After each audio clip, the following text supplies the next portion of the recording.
Gary played a couple of computers. It was in 96 and 97 against Deep Blue. He won the match in 96, as you know. In 97, he lost a very short match, a 6-game match against Deep Blue. But there was a lot of controversy about that match. First of all, Gary thought, and the whole chess community thought, that the computer played very on computer moves. And Gary complained that perhaps there had been some human component to the chess playing ability of the computer. There's a lot of controversy. Basically, at the end of the match, Gary collapsed. He lost the last game horribly, below his usual abilities as a chess player. And basically, IBM did not grant him a rematch, which was another huge controversy because when Gary won in 96, he offered right away a revenge match to the computer. So basically, Gary could never redeem himself as the best human or computer playing in the world. That must drive him nuts because he loves to win. Exactly, he's a hugely competitive player. And to know that the computer has won victory against him and he wasn't able to avenge himself, it's just shattering for his chess abilities and confidence as a chess player. Why don't you think IBM wanted the rematch? Well, consider this. The day that Deep Blue beat Kasparov, IBM's stock rose, I think, 15%.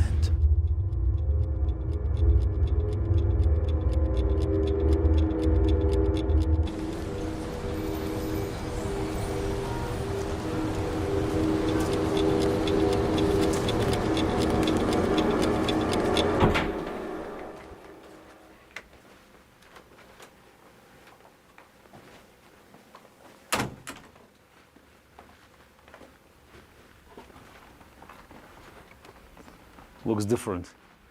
We had a big table here with computer, all the equipment. Yeah, it was quite different. Yeah. It's very hard to reinstate these memories. Nearly 6 years ago, probably there's a sort of mental block. You don't want to remember. You don't want to remember, you don't remember. And it was quite a painful time, so that's why I can hardly reconstruct the scene of the crime.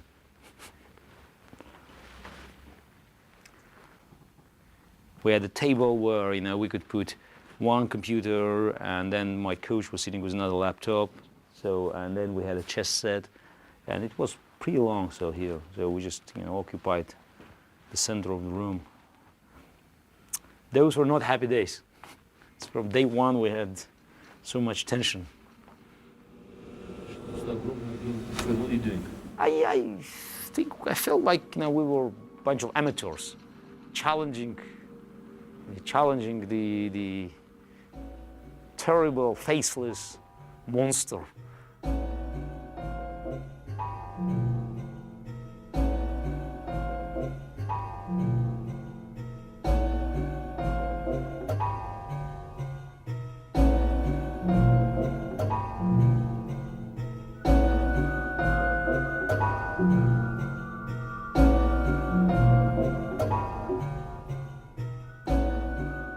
Call it a blow against humanity.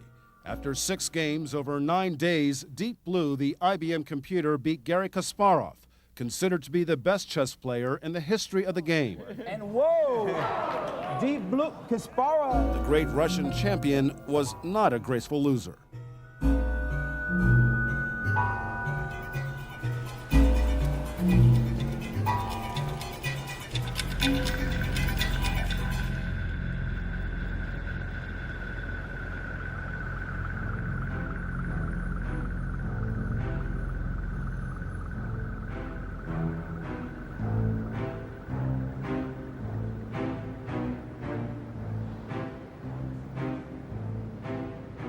Grandmasters, there are many, many hundreds of them now, and there are a few grandmasters who are so far superior to their colleagues that they should introduce something like super grandmaster.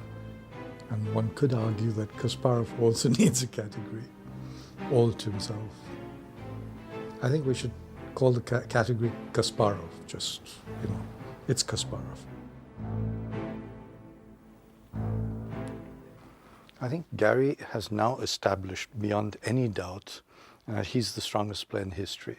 We've debated this for many years, but we debated it when he was 30. Now at 40, to increase his playing strength means he is the strongest player ever in the history of the game.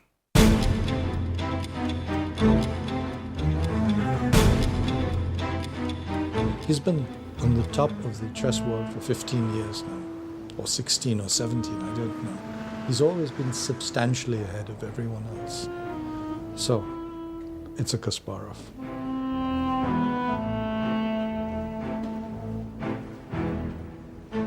What is this place? It's the Central Chess Club of the Soviet Union. The legend says that it was Khrushchev himself who signed this building to the chess players. And since late 50s, this building, this is old mansion of the 19th century, sort of a palace, became a cradle for Soviet chess. The Soviet chess department, the sports committee chess department, was always located in this building. So that's why the chess officials, they were sitting around this building, and many important decisions regarding number of players were made here. I cannot survive if I feel I'm in fetters. So that's why, for me, it was virtually impossible to play under the strict rules of the Soviet regime.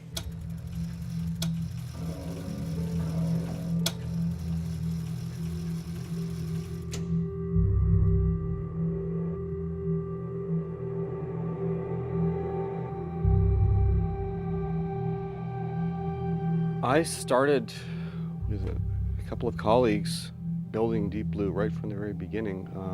We came to IBM in 1989, and over the next several years we built a series of machines which eventually culminated in the Deep Blue system. I focused particularly on the evaluation part of Deep Blue. That is, the part of Deep Blue that allows it to distinguish what's good about a position and what's bad about a position, and come up with a numeric value that tells you how good the position is. I think fairly early on it was clear that faster computing led to better performance in chess programs, and as programs got faster and faster, we started to think maybe if it was this fast, it would be enough to beat the world champion.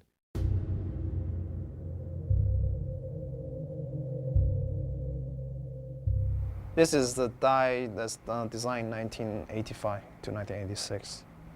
It's essentially a silicon chessboard. It's a single-chip chess move generator, about 36,000 transistors, and generate about 2 million moves per second, maximum throughput. Guaranteed not to exceed that. And who designed it? I designed this.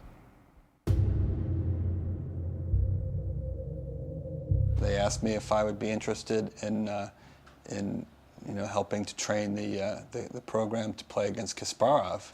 I thought, well, that's a great opportunity, so I couldn't let that one go by. So that's how I got into the computer world. Computers first came on the scene back in the late 40s.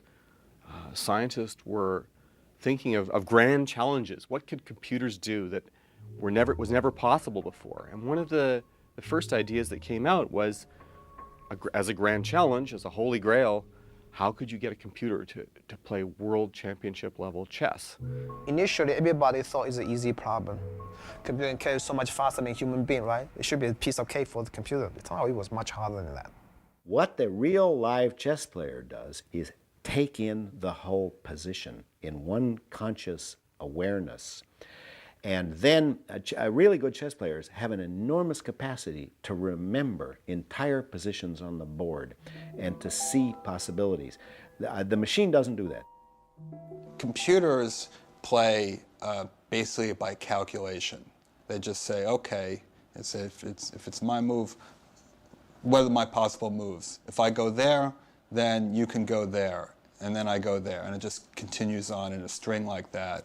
And every position along the way gets evaluated. But the difficulty with chess is that the numbers become astronomical very fast. If you just multiply, I have 8 moves, you have 8 counter moves. I have 8 counter moves to each one of your 8 counter moves, and you have 8 counter moves to each one of my 8 counter moves. It's soon the numbers are as big as the universe. In fact, that number, the number of atoms in the universe, is a trivially tiny number compared to the number of games you can play up to move 40. So the problem with chess has always been, how the hell do you solve the exponential problem? How do you solve the problem of the sheer size of the numbers involved? Now what these guys have, the technique has got a beautiful name. It's called brute force. This has been a classic confrontation this afternoon of man versus machine. Oh, there it is. And Kasparov has soundly defeated the Neutron 9000. Thank you. Thank you. I find it amusing. All machines are just wires, nuts, and bolts. They're stupid by nature.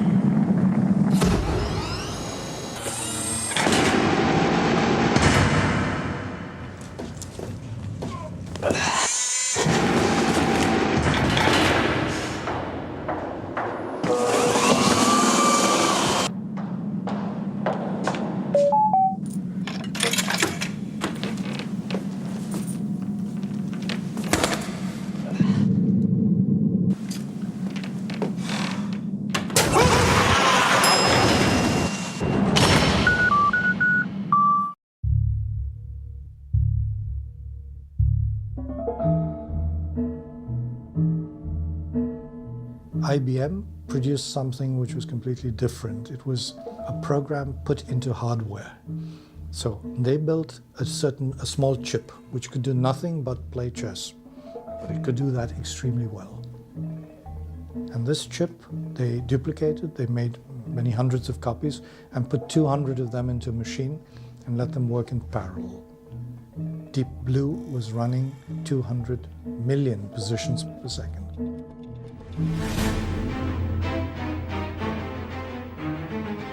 Here comes this 17-year-old, 18-year-old, who's just slowly being let out into the world by the Soviet sport authorities.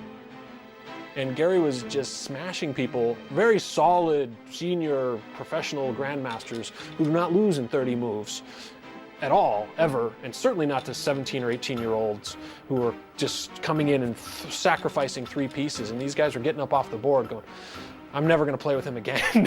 That was just a horrible experience. And they were having these he was really traumatizing some players, but it catalyzed the chess world. Suddenly he was a huge crowd favorite because of the chess.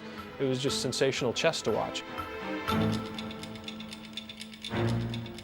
Karpov was there. Karpov was ideal. Karpov, played under the rules. He did what it required to be on the top. And so that's why did they need another one by having Karpov? Plus this another one was not Russian, half Jewish, half Armenian, and more important, even more important than the national factor, Kasparov was not a person to be controlled.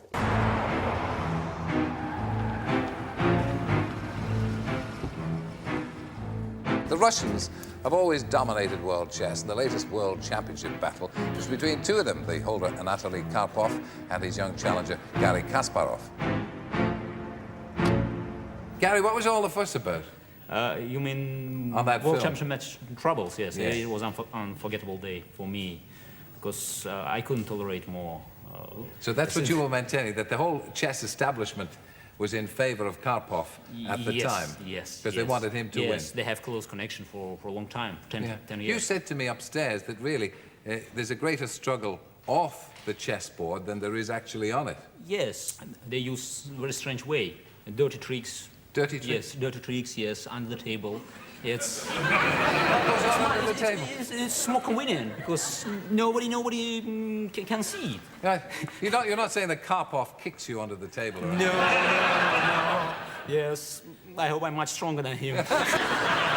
He was suspended at 5-3, I remember, because he was winning 5-0, then you started to come back, and he began to lose it. So they suspended it. Yes, he was losing completely. Kasparov was busy losing his temper. What a performance, he shouted. I could even win, but they're just trying to delay. I personally believe that what I was doing was in the best То, interest. что я But делаю, you это know в that наилучших the интересах. players are only one part of this situation. I was quite lucky that it was a new time already. Gorbachev was in the office, and the political situation has been slowly changing. And you know, in September '85, we started here a new match, a second match, and that's where I got my title. You're standing on the exact spot, perhaps. We're talking about probably 1 feet, away from the actual location of the chair where I sat on November 9, 1985. It was my day. It was time change. The country was just about to change, and that's why this victory was very symbolic. So I had a lot of supporters in the audience, and everybody was quiet because they didn't want to, maybe to threaten our luck. So I made my last move, and I was waiting for him to resign. And he resigned. It was, it was quite primitive, so natural. So he resigned, the game was over, and I won.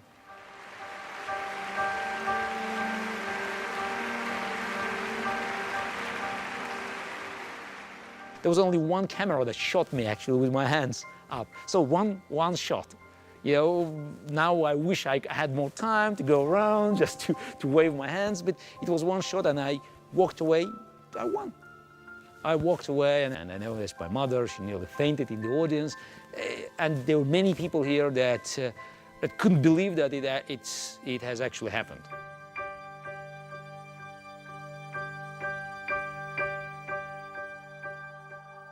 I'm afraid it's a little bit dangerous, to come back to your past, trying to carve something for your energy now. It belongs there.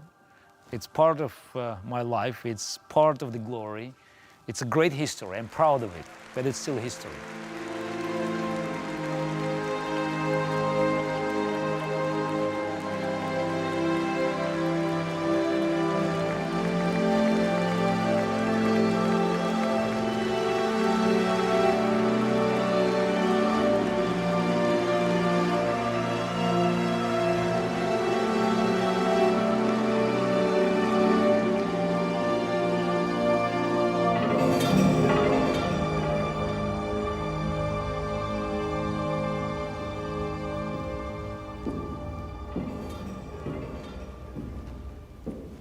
Human beings are weaklings in everything.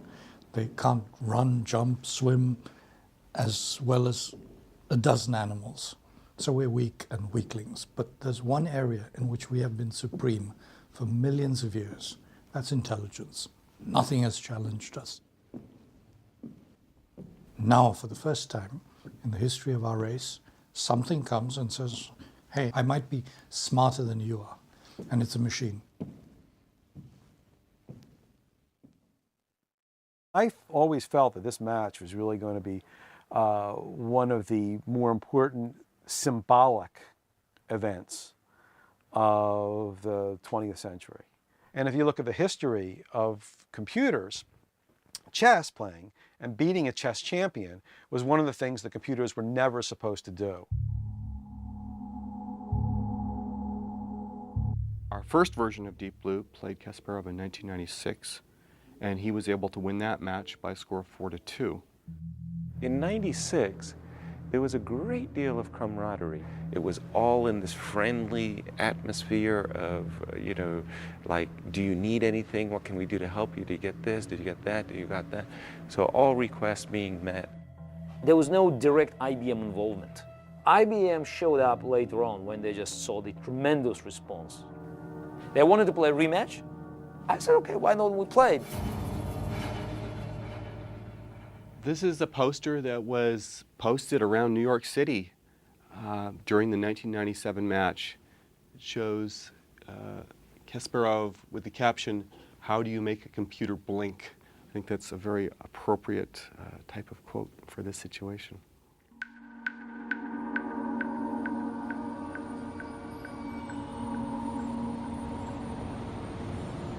basically, Gary played a couple of computers. First confrontation was in '89 against Deep Thought, and then it was in '96 and '97 against Deep Blue. He won the match in '96, as you know. This is where we did all the negotiations. This was their Manhattan headquarters. I have bad vibrations about coming in here because I just started with Gary. I was brand new with him. Started in '96, but, you know, really the first main contract I'd done. And it's easy to be wise afterwards, but I had a sense that the rules had been changed, that he was playing a game, and he hadn't been told that it was a different game. But Gary was so sure it was all about science and research and the good things in life, and that they weren't really out to kill him at all costs. But we soon learned otherwise. For me, it was a lot of fun. It was an important exercise, and I felt responsible for this experiment to benefit not only chess or computer science, but also the human race as a whole, because it's a man versus machine. It's a great idea, so I liked it. I liked it, and I played straight into their hands.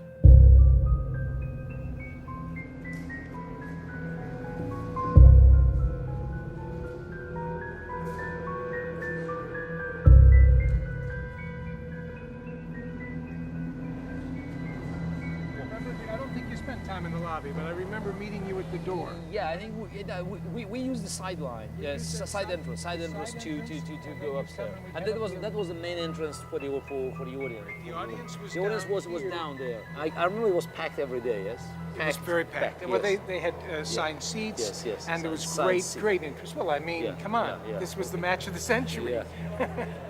The stakes are high. In one corner, the world's greatest chess player, 34-year-old Garry Kasparov. In the other, the world's greatest chess-playing computer, a machine called Deep Blue. The world was able to watch through CNN and all the broadcasts because we were able to send that signal out. The story was every hour when you were playing, and there would be quick shots of you in the match. Yeah, but it could be used by IBM for other purposes.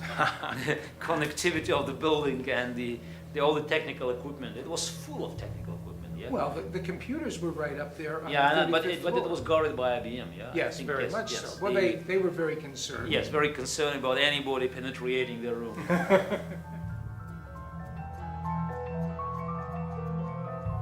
We're going to have an elevator here in a minute, and we'll be able to go up. Yeah, now, all waiting to see the room. We better get in. No, we're here now. We better get in.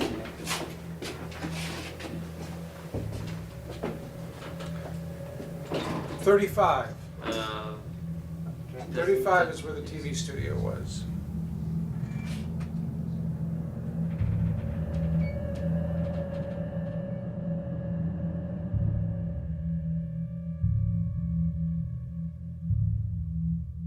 IBM was the promoter, the financier, the organizer, the other player, the controller of the media, the keeper of the keys, the hirer of the hall, the security.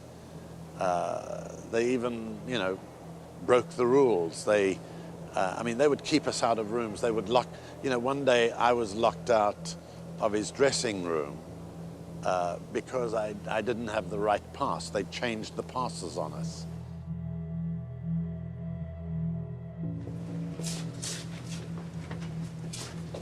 This was, you didn't see much of this because there was a pipe and drape along here. Yeah, but this was the IBM place, yes? Well, the computer was in there, but in here was where the okay, here it is, yes.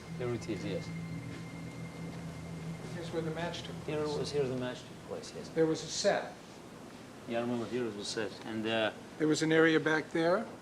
Yes, very private small area. Yeah, okay, the small place there. Right, and then there was an audience. It was called private. They annoyed me very much inside there. They did annoy you. Yeah. Oh, well, that was a bad thing. Yeah. Before the match, yes. And yeah, I was sitting here, yes. You were sitting right there. You're ready enough. 5 people, you know, you just system of backup.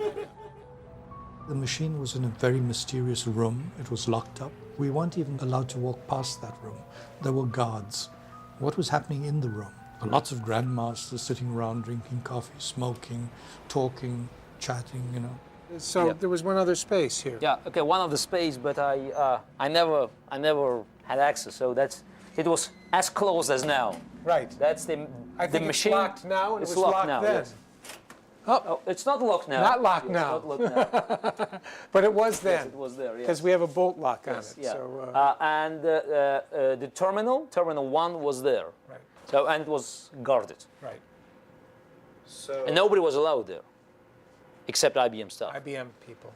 It's, you know, like a Pentagon secret room. I said at the match, and I don't know any Pentagon machine was guarded with such with such intensity.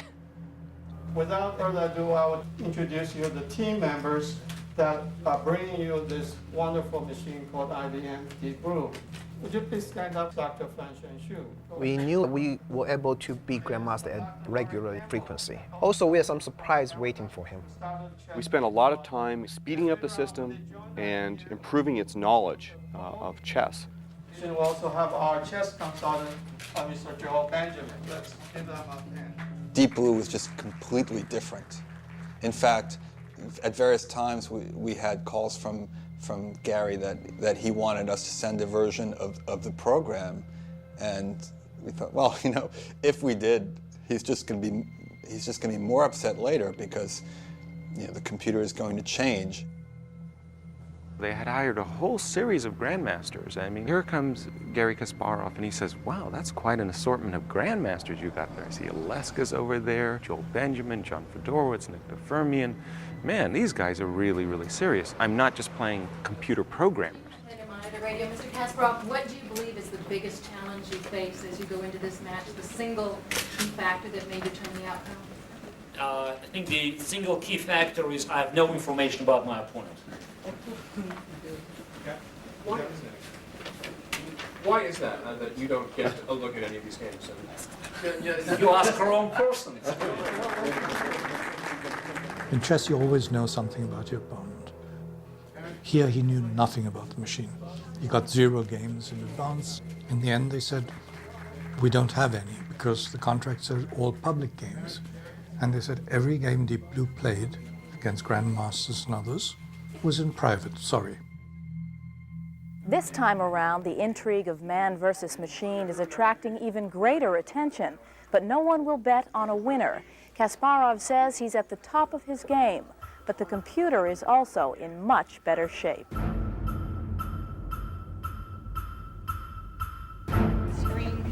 When it starts to, that was really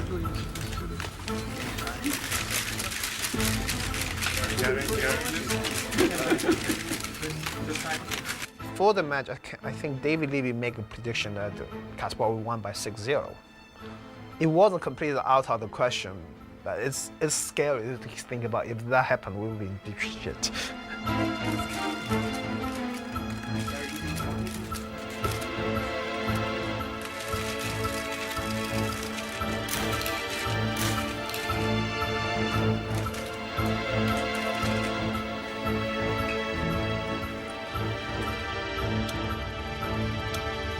Everything seemed copacetic come game 1. Gary plays good game, a really good game. Outplays the computer, gets a favorable position, forces the complications. So now he's finally made a move. He's gotten out of the pin and played the move king from G1 to H1, which indeed is a cautious move. Yeah, and he's starting to shake a little bit. If you saw the camera show that characteristic leg shake of chess players, leg twitch. When your leg starts going a mile a minute, and you can see it there, that he is not a patient man. Kasparov would be so bad at poker. The first game, Deep Blue played very strangely. It played a lot of moves that really surprised me, and it certainly looked bad. What is going on? What marvelous chess mind. Deep Blue would always play right away. guess what the move was. And he just wiped the machine off the board. It was so easy. It was easier than he thought it would have been.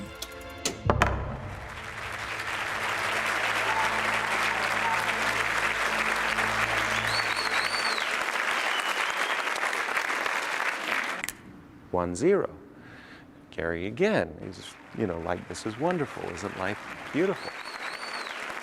The quality of the game was lousy. I mean, Deep Blue, it played like machine. I mean, I don't say, lousy is not the right word. It did exactly what everybody expected machine to do. We should mention that along with Gary Kasparov, the Deep Blue team is with us on stage.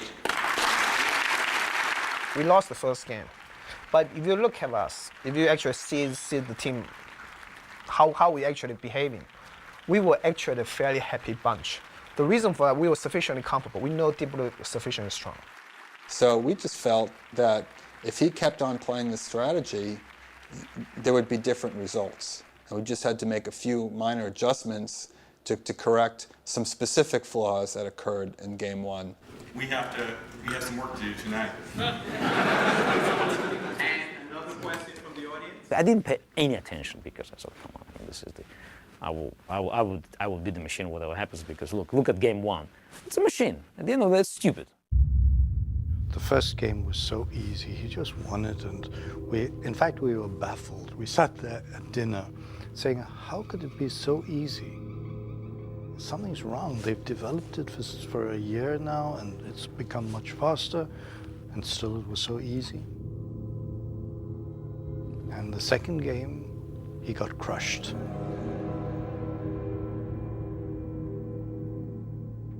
Game one, machine didn't pay any attention to king's safety. We have to remember it because in game two and in other games, machine would be taking care of a great deal about king's safety. So now it's absolutely clear that game one and game two was played by different computers.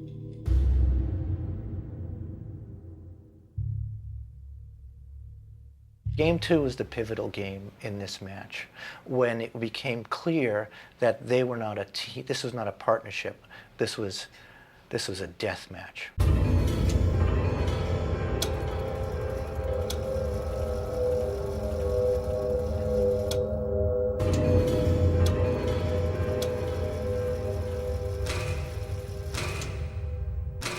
Kasparov knows the computer will not be hobbled by human weaknesses such as a lack of concentration, but Kasparov can enjoy human advantages such as being devious.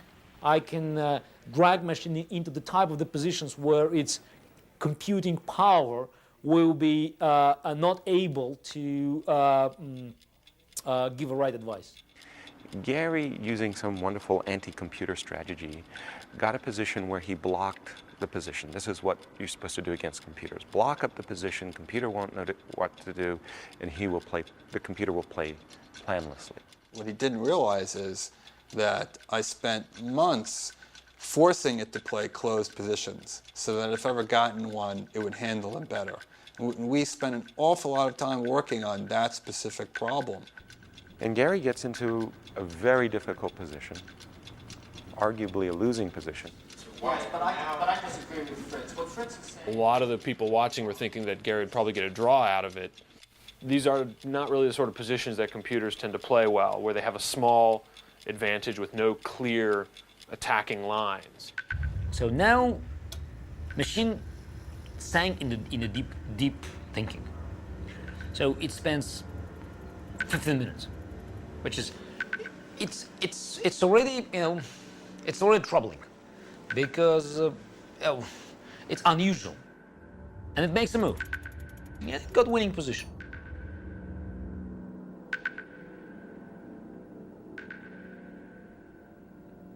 And Gary says, aha, I got one chance. What I'm going to do is sacrifice a pawn and get counterplay. All or nothing, sacrifice the pawn.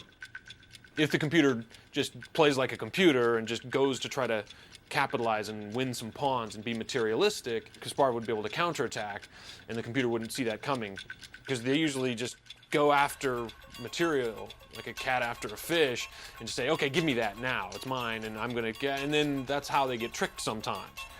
computer doesn't take the pawn. Instead, the computer plays a real Karpov-like move. Instead of winning like 2 pawns, it plays a strategic move which secures the win in a long-term sense. Computers can't do that. What's happened? Well, this was like an explosion in Gary's cranium. Like, this can't happen. The computer is just not sophisticated enough to make this move. This is just like something strange is going on here. This is like an interference. And he really, really got himself worked up about that. Maybe they gave Karpov a call in Moscow. Tell us what to do. How do we fight this animal? And when you're looking at it, every move it makes kills counterplay.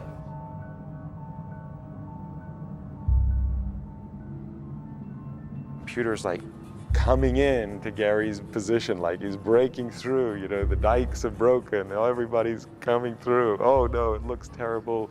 Frustration mounts, Gary's pulling faces, absolute sheer disgust, resigns the game. Kasparov's played during the second game of his match with an IBM computer called Deep Blue. He resigned in the middle of what he considered a hopeless situation instead of fighting for a draw. The match now stands at 1 game apiece. This was not a computer-type game. This was real chess. It was the greatest game ever played by a computer. And we believe that. Everybody believed that. This shows that it's possible to get a computer to play real chess, grandmaster-style chess, not only grandmaster level, but the style of play of a grandmaster. We were extremely happy because, yes, our hard work all paid off.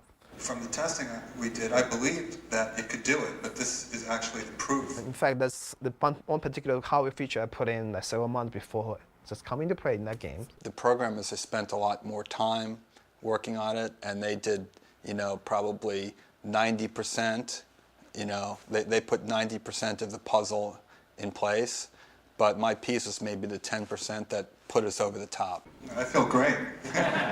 In '94, I played him in a Grandmaster tournament, and I managed to make a draw. And it was the only game in the tournament where he had white, where he didn't win. So I got a lot of satisfaction out of that, and I framed the score sheet up on the wall. What did you guys do to it last night? We went out and had a couple of cocktails.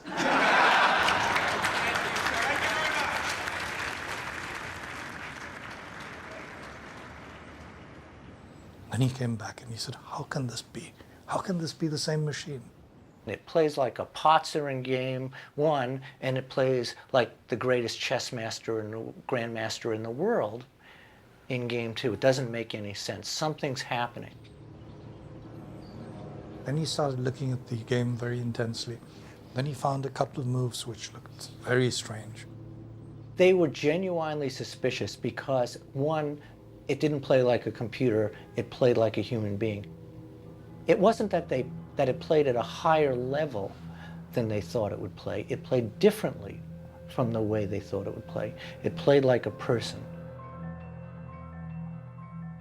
We all knew that it was not kosher. We all knew that something happened in game 2.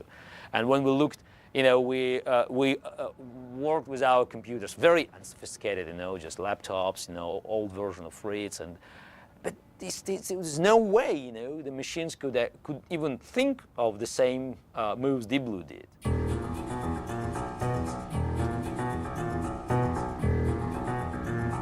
The funny thing is, at the end of that game, he has a possibility of a draw. He just missed it. It turns out that the position here at the end is actually a draw, and that one of Deep Blue's final moves was a terrible error, because Deep Blue has 2 choices here. It can move its king here or move its king over here. It picked the wrong place to step. The computer had left its king a little undefended. And Gary could have threatened a perpetual check. Not a win, but a perpetual check. I think Fred Friedel got a call from some fellow in Germany after the game and said, you know, Gary missed the draw. Could have drawn that game. And Fred said, no. And said, yeah, just take a look at the game. And then walking on the street, we told Gary, you know it was a draw, and explained it to him. And Gary stopped in the middle of the street. People walked into him from behind, and he was horrified. He said, I don't understand how a computer can make some of these wonderful moves that it made and miss a simple perpetual check.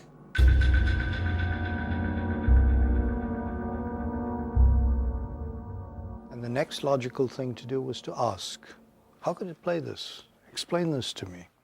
Gary wanted to know what was going on with the computer. He wanted to know who was programming it and when. He wanted to see the logs. So he started asking, he said, I want to see the printouts. I want to see its log files to see how could it play this move. And they were not going to show it to him. Then they were going to show it to him, then they weren't going to show it to him. So you psyched him out? In a way we did, yes. After game 2, Gary, you know, like a dog with a bone, just couldn't release this thought that something was going on. The more upset he was getting, the more wrapped up in what happened in game 2 meant that he was going to concentrate less on game 3, game 4, game 5.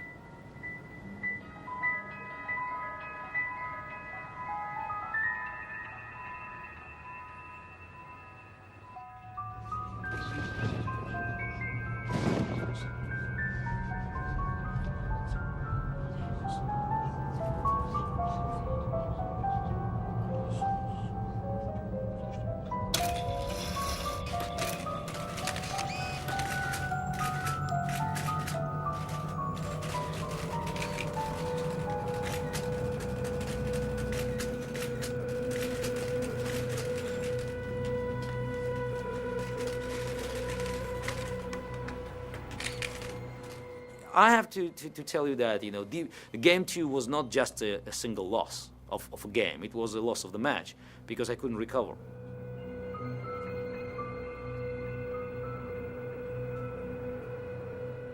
Now, I felt it was unjust, that something happened in the game that was not a part of my match against Deep Blue. It was not in the rules. You know, he wasn't able to proceed to the point of view of, as he would against a human opponent, like, this guy's learned an interesting trick here. I have to adjust to this. Right now he was saying, how did it do that? How did it do that? And never got to the point where he could, respond confidently to anything he knew the computer was going to throw at him. You have to concentrate on playing the match, but at the same time, your mind is always traveling backward to the game 2. And when you look at this machine move, you don't think that it's just a machine. He has big advantages. He doesn't capitalize on any of them. And Gary's level of frustration is going up and up and up until it's really beyond the ceiling. Even with the advantage of the first move, Kasparov managed only a draw, leaving the series even 1 1/2 games each.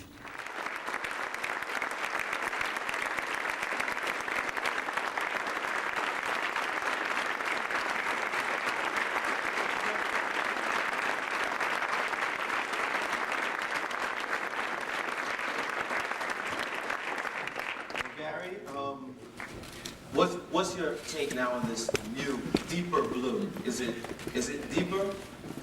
It was definitely deeper yesterday. I mean, yesterday something was completely different, and I still believe that yesterday the game will be studied by all computer specialists because I think something truly unbelievable happened. If I'm reading you correctly, Kasparov, or maybe I'm speaking out of turn, do you think there may be some kind of human intervention on the part of this game, or no, is there a suggestion of the possibility? It reminds me of a famous goal that Maradona scored against England in '86. You know, he said it was a hand of God.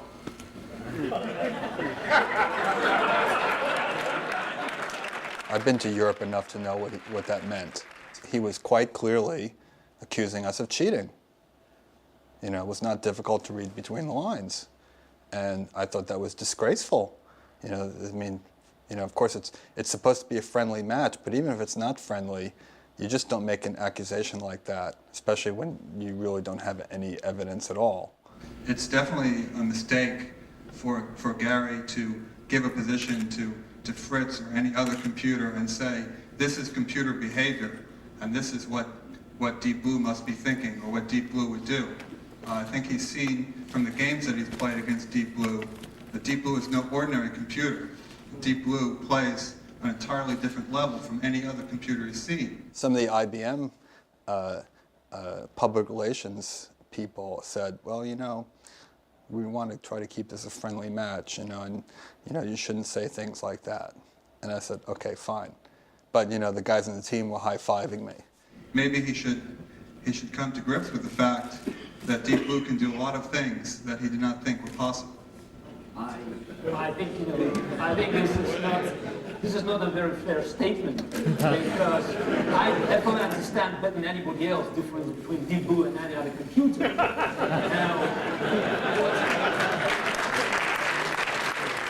There's one explanation. There was the human operator behind the machine. If you just imagine there was a human player behind a relatively weak computer, very powerful in calculation, but totally dumb in positional understanding, then you don't have to invent any more stories. Because what's happened at the moment when machine refused to take the pawns? Very simple. This is a human player. It's not. It shouldn't be a Karpov. It shouldn't be. I mean, talking about Karpov sitting in another room. You could have a relatively good player, not necessarily grandmaster, and someone who has access to the screen, a real screen, looks at the moves.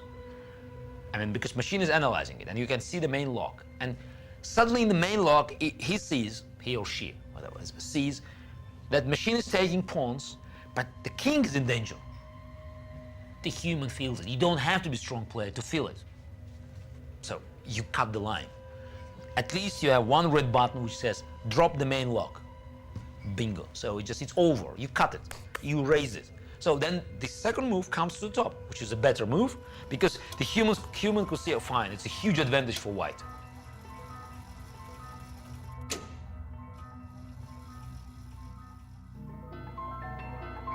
It's obvious a human being plus a computer is vastly stronger than the computer or the human being itself. The combination is just a killer. So theoretically it's possible that IBM could have used a grandmaster or grandmasters to, at critical phases, influence the machine. And it can be done. Gary was saying openly that they were cheating. And he was getting more and more upset.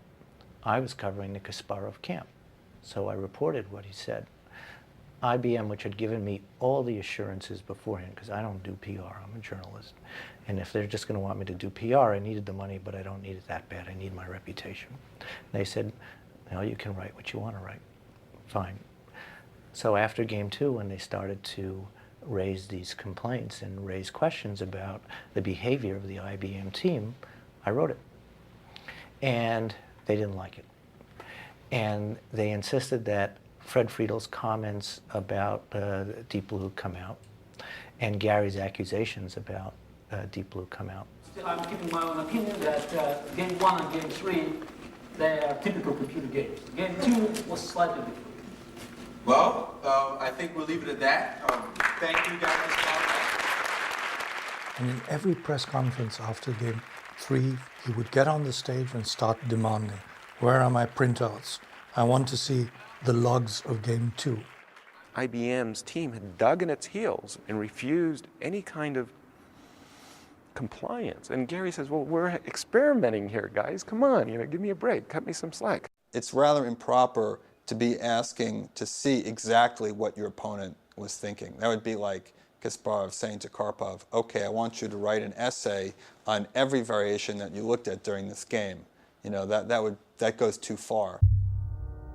We had a crisis before, I think before game 4, when I insisted on the printouts to be released. They rushed out to my room saying, look, you know, you can't, you know, put all this pressure on IBM, you can't insist on this and that, and, you know, the match will collapse. So it's talk, you know, it was irrelevant, because they couldn't do anything, they couldn't stop the match. But the fact they felt free to communicate to me directly and to say whatever they wanted, and I think it was a part of the game. So it's always, you know, add this pressure, always, add frustration.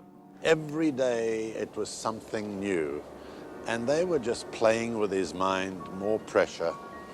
Who decided to do this, I don't know, because large corporations are not known for this sort of stuff, I think it probably just started semi-accidentally, and they found it was working, and then everybody on their team got excited about the effect that it was obviously having. For example, in one of the games, the computer crashed, and they just came in and started to repair it. I looked at my mother and my coach, and I laughed and said something, and then the referee, and Carol Jarecki, she said, "Oh, silence! You couldn't talk to your people." I said, "Why not? They're talking to that guy all the time," because they were just typing something in front of me. Yeah. The human being wasn't even allowed to look at me and say, "What's going on, Fred?" because I might be helping him in some way.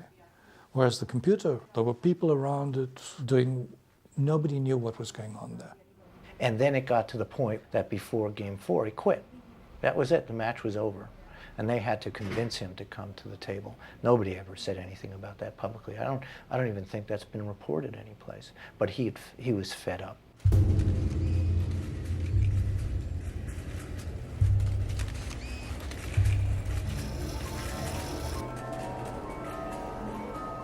Game 4 maybe was a bigger opportunity. It reached an end game, and he was not able to sufficiently outplay it in the end game. The score is now even in the man versus machine chess match. Last night's game 4 between world champion Garry Kasparov and the IBM computer, Deep Blue, ended in a draw after 5 hours. Kasparov admitted he was too tired to go on.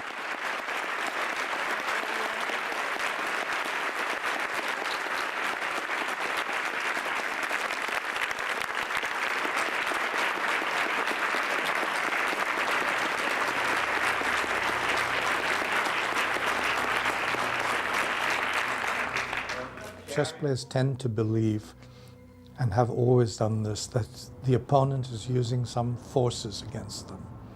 Today it's very simple, it's a computer. But in previous years it was magnetic forces, it was telepathic forces, or rays. They were always worried about these things, and for example in Fischer Spassky, I think one of the players insisted that the chairs were dismantled to see if there were any devices in there that could be disturbing them. He has a larger contingent of Russian players working with him in the second match. And somehow, I don't know for sure, but that may be related to why they become a little bit more paranoid. The next day, I get in the elevator, I go up to the 35th floor, where some security guard who thinks he's in the Secret Service greets me, takes me by the arm, shoves me into the elevator, and says, "They want to talk to you downstairs." And then he gets on his walkie-talkie and, "We've got him, Chief. We've got him." They take me downstairs. They throw me into this room, basically this empty room, which is now, in my mind, the gulag. And they take off my press credentials, put a guard outside the door, and I'm not allowed to leave.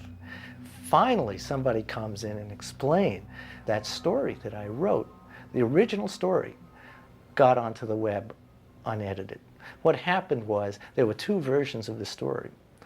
The editor punched the wrong button, and the original story went up on the web with all the complaints about everything. They accused me of hacking into the site and putting that story on the web. I said, "Listen, I don't even know what HTML means. How am I going to hack into this site?" And he said, "We're very suspicious of you." They were more paranoid at this point than the Kasparov people were. Yeah, it's not a hotel in Moscow, but first of all, I think, debugging is not a Russian invention. Yeah, and I think technology in the West and in particular in the US are probably even more superior. But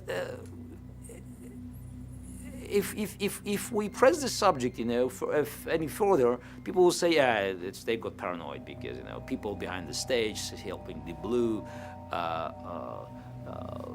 camera or a telescope recording all the moves, rooms bugged.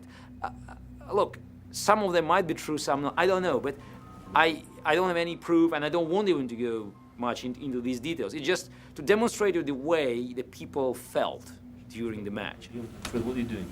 Looking at the buildings across on the other side, and suddenly in one window I saw something round and shiny, and it looked like a photographic lens.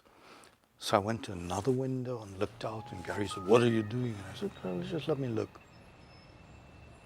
I didn't know what's going on. So I took his lawyer at the time who was there. We went downstairs and we went to the side of the building. We looked into the building with the binoculars, and his lawyer said, "My God, it's not a camera, it's a telescope." When you are under such pressure, you could look around and just find that the most innocent object is posing a deadly danger for you. Chess has a long tradition of psychological warfare, and when you notice that your opponent is deeply disturbed by something, what you generally do in chess is to try and help him to invigorate this fear.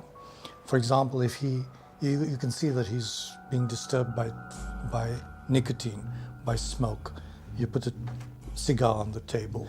Or if he doesn't like a person in the audience, he's worried about that person, get that person up front, make that person stare at him. So you encourage him in his paranoid feelings. And at some stage in this match, we had a feeling that somebody was doing this to Gary. So there was an agreement at last. IBM buckled and said what it would do, it was print out all of its log files from all games, turn it over at the end of the match to the arbiter, which they did not. So they violated that agreement.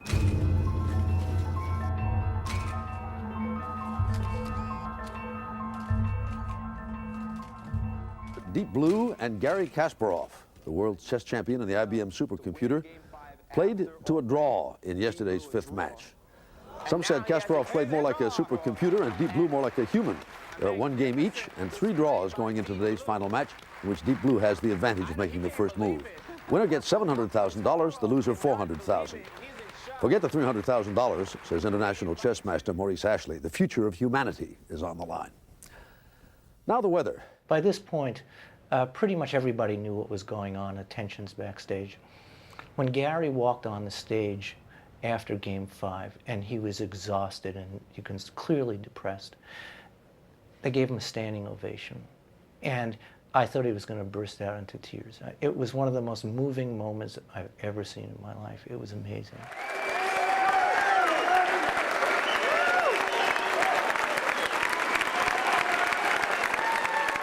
And he was just so warmed by it, and so was everybody in the crowd. And then came the whole IBM programming team, and they walked out there and just, aren't we the greatest? And they booed.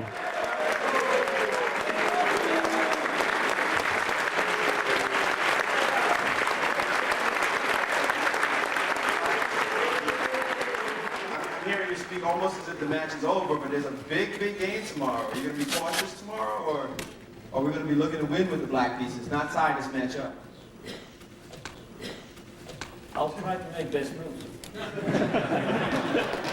Good answer.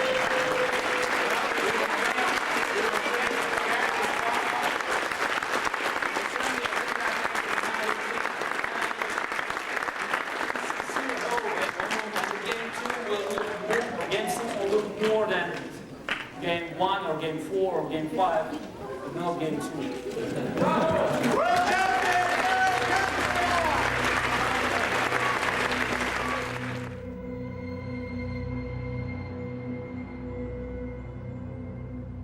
Basically, Gary played a couple of computers. First confrontation was in '89 against Deep Thought, and then it was in '96 and '97 against Deep Blue. He won the match in '96, as you know. In '97, he lost a very short match, a 6-game match against Deep Blue. But there was a lot of controversy about that match. First of all, Gary thought, and the whole chess community thought, that the computer played very un-computer moves, and Gary complained that perhaps there had been some human component to the chess playing ability of the computer. There's a lot of controversy. Basically, at the end of the match, Gary collapsed. He lost the last game horribly, below his usual abilities as a chess player.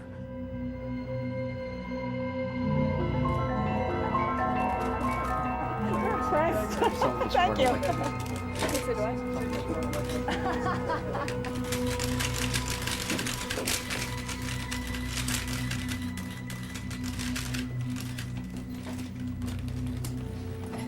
After game 2, you know, all these thoughts, they were, you know, propelling into my mind. And I have to admit that it definitely, you know, contributed to final demise. Because what's happened in game 6? I mean, there was no game. I mean, I didn't want to play. I didn't want to face these guys, you know. I didn't care. I don't thought, okay, if I just play for a draw, if I try to make a draw and we end up 3-3, I have to shake their hands, you know, I have just to smile, and I want just to get it, you know, off my back. We felt that we had broken him. We really did. And in fact, before the game, we had discussions, you know, and I said something like, look, you know, this guy, he's shot, he's broken down. I don't think he can play much of a game today.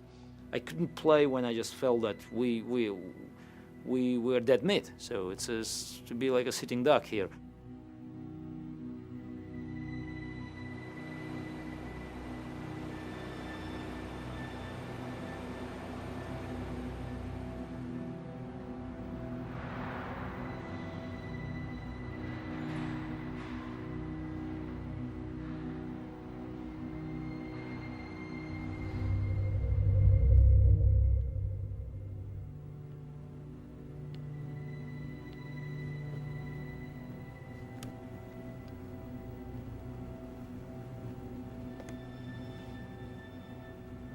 I kept filming right until he made the critical mistake.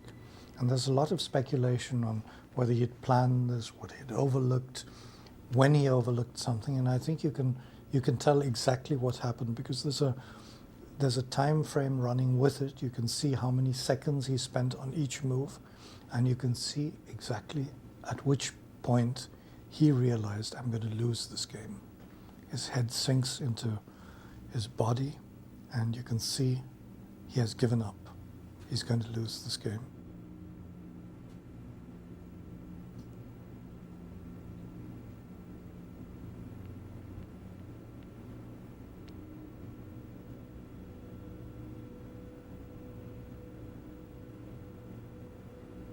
He lost in a very human way. In that final game, he collapsed psychologically from the pressure, and he just played something miserable. His preparation was terrible. It was kind of like someone coming up and trying to bat, holding the wrong end of the bat. It was almost that bad. It was just the most miserable loss. Call it a blow against humanity. After 6 games over 9 days, Deep Blue, the IBM computer, beat Garry Kasparov, considered to be the best chess player in the history of the game. And whoa! Deep Blue, Kasparov. The great Russian champion was not a graceful loser.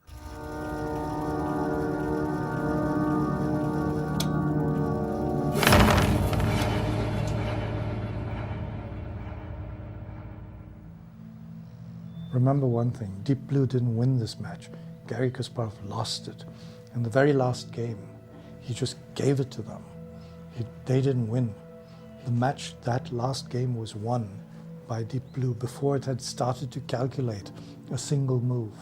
It was still playing out of its openings book, and it was over already. So something terrible had happened to Garry Kasparov, one of the bravest and most courageous players on the planet, someone with the best nerves. This man just breaks down like a child in the last game. Something terrible had happened.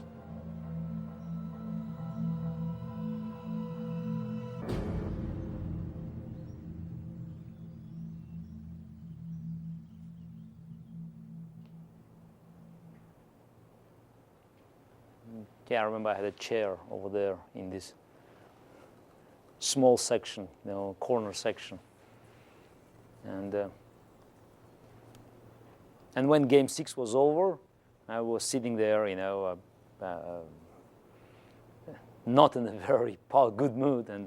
And my mother came to me and she said, Gary, no matter what you think, you had no choice but to go upstairs and to face the press. Go and do it.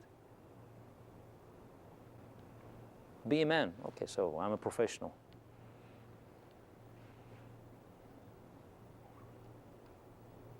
The match was lost by the world champion, but I think there are very good and very profound reasons for such a result. I think the competition just started.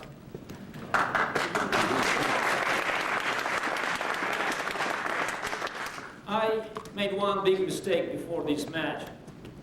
It was nothing to do about further investigation of computer potential chess.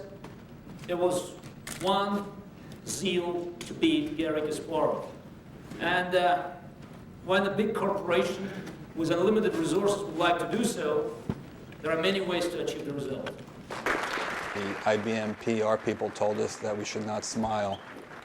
The joy was really sucked out of it. It's like we had won, but we weren't jumping up and down. To get to our seats, we had to walk past Gary's mother. And Gary's mother just like clapped, gave a sarcastic clap right in our faces, almost hit me in the nose. Congratulations, you got what you wanted. You're really proud of yourselves. All we did is program a chess computer, It was a point that we should be most happy, but we weren't. And it sucks, but that's past. It's past. It was a shock because I never lost a match before. I could always recover, and even with all the unfortunate set of circumstances in New York in '97, I believe that under different conditions, so I could do it. These are also things that he has to tell himself in order to come back and play another game, because you can't go or walk around thinking, yep, that thing's better than me, and still get back in the ring. You have to come up with a way to justify, or at least to build on it, because that's how you kind of keep your composure and keep that strong ego that you have together. I'll get it next time. Kasparov says he was at a disadvantage because he played an emotional game against an object without emotions. Another showdown is expected. Until then, the $700,000 first prize can keep Deep Blue charged for the rematch. I was just here, entering the elevator, and I met, just for the very brief, ride down, so this is from the third floor to the ground floor, a very famous Hollywood actor, very famous. I recognized him, I smiled, he looked at me, he also recognized me. And he asked, a bit sadly, what have you done? So, look, I lost the match. It happens. But I'm going to take this stupid machine in the rematch. He said, no, you will not. I said, what? I'm going to win the rematch. He said, no, they'll not let you play anymore.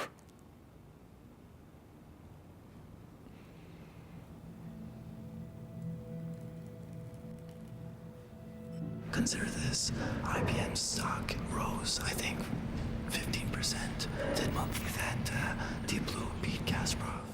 IBM certainly benefited dramatically. People say that they benefited to the tune of hundreds of millions of dollars in PR, and the internet coverage was so gigantic that the entire internet sort of went into its knees. It couldn't take the load. So it was a gigantic success. I think it was much higher, the value to IBM, because IBM, until that moment, when it played against Kasparov in New York, was a sort of a company that supplies equipment to offices. And Microsoft and others and Intel were cutting edge technology. And suddenly, this changed. people started to say IBM is doing neat stuff, cool stuff. And then finally they dismantled the machine, folded their tent, and went about their merry way with billions of dollars of extra value in the company and boasting rights that they beat the greatest chess player of all time. Deep Blue was crated up and sent back to Poughkeepsie today, leaving us to ponder this deep thought. Why play if you can't party when it's over? Then what happened? They shut down the computer. No more research. That's it. It's like landing on the moon and not exploring, coming back without anything, and saying, no, we just wanted to be there. And no, we're not going there again. We're not going to experiment with this. That's it.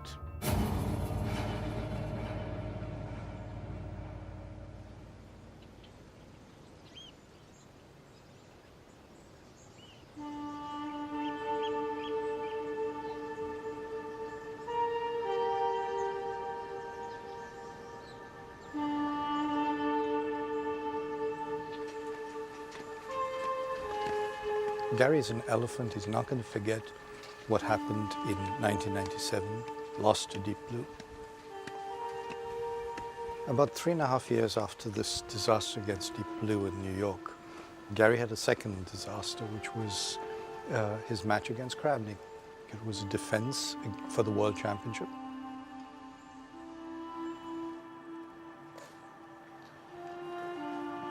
I want to take the title back. And I hope that's still a machine match. And I want to be part of this as long as I can. And I want to do better than in '97 against Deep Blue.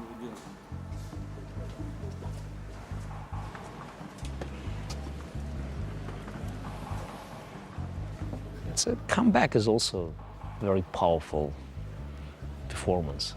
So to be able to come back at age 40 when you're much older and that's your opposition, to play great chess and just to be still leader of the modern chess, that's quite an accomplishment.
Performance in men's competition from Russia, Kasparov.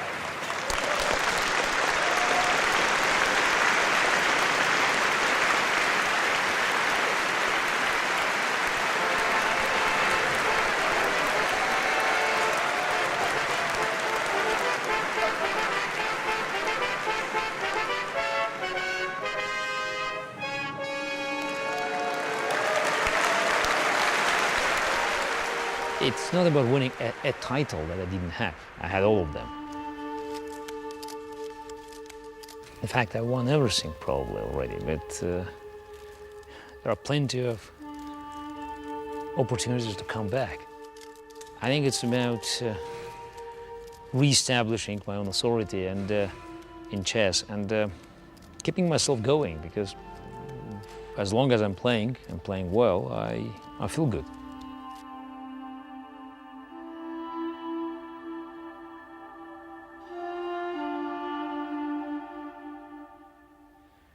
There are plenty of opportunities to come back.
Вы сказали, что вы приехали сюда через 25 минут после разговора с чемпионом мира.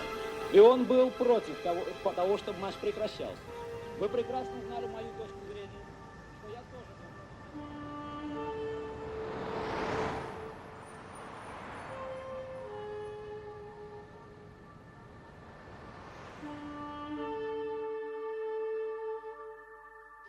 It's inevitable. We compare 97 fight against IBM with my fight against Karpov and the communist system. But in 85, in 84, 85, even prior to my match with Karpov, I had no illusions about the enemy I had to face. I had no illusions about the resolution to crush me at any price. The tragedy, the human tragedy you're looking at in 97, in May 97 in New York, was that I did not expect it at all. So that's was a real blow.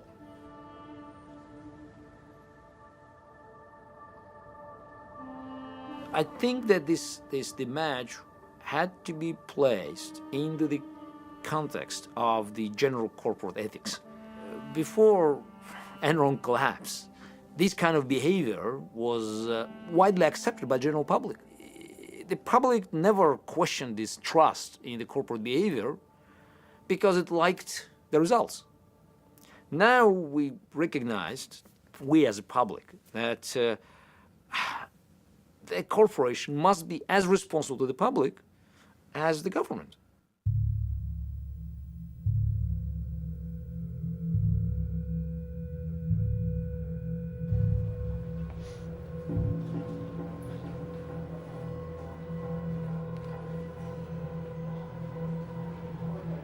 We're going to the machine room where Deep Blue has spent the last 5 years. Actually, Deep Blue is not wholly there. Deep Blue is actually two separate computers. One of them is now at the Smithsonian Museum in Washington, D.C. The other one will be here, which we'll look at shortly. Okay, so we head in here. This is the moment of truth.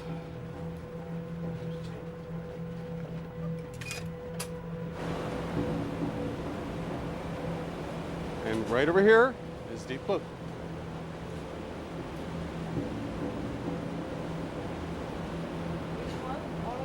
It says Deep Blue right there. Oh, thanks.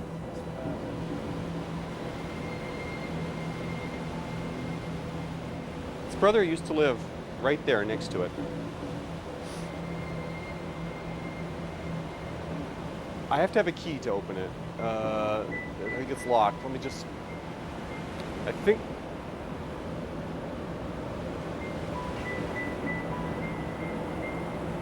I don't think I could open this part. Around back,